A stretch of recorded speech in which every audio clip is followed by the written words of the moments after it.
વાર ગેનીબેન પહોંચ્યા પાલનપુર કલેક્ટર કચેરી। આજે ફોર્મ ચકાસણીની શરૂઆત થતા ગેનીબેન કલેક્ટર કચેરીએ પહોંચ્યા।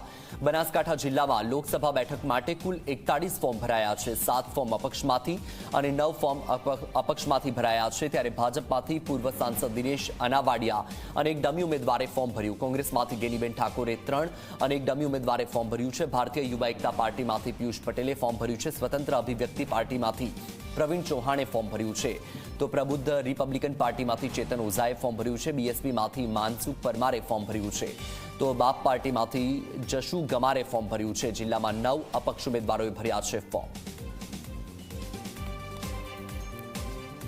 જ્યારે 3 વકીલોને હાજર રાખીને સામેના ઉમેદવાર માટે ફોર્મ રદ કરવા માટેના પ્રયત્ન કરવાના ભારતીય જનતા પાર્ટીની માનસિકતા હોય તો એમણે જનાદેશ ગુમાવી દીધો છે। એમને બનાસકાંઠાના 20 લાખ મતદારો ઉપર ભરોસો નથી, એટલા માટે કરીને આટલા એમને વહીવટી તંત્રને દબાવવા માટેના પ્રયત્નો કરવા પડે છે।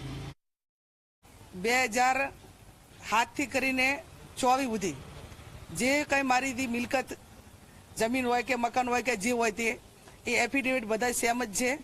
ઠીક છે, એમની જંત્રીઓ સરકાર ખોટી રીતે લોકોનું શોષણ કરવા માટે જંત્રીઓ વધારીને વર્તમાન કિંમત એનું વેલ્યુએશન વધારે બતાવે એટલે સુધારો કરવો પડે। પણ કોઈ નવી મિલકતની અંદર કોઈ વધારો થયો હોય કે એવા કોઈ ઓલું થયું હોય તો કદાચ લોકો કે ગમે પ્રશ્નાર્થ એનો ઉઠાવે।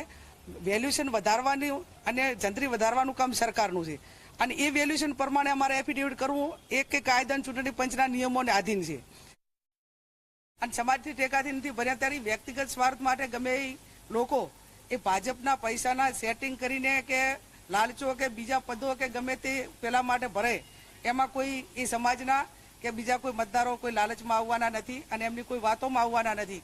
ત્યારે આ બધું શા માટે કરવું પડે છે? અંતે તો 20 લાખ મતદારો ઉપર છોડો ને, તમારે ઉમેદવારોને ફોર્મ ભરાઈને એની વોચ રાખવી પડે, એમને લઈ જવા પડે, એમને ઘરે ના આવવા દેવા, એમને દબાઈ અને ફોર્મ ભરવા માટે મજબૂર કરવા।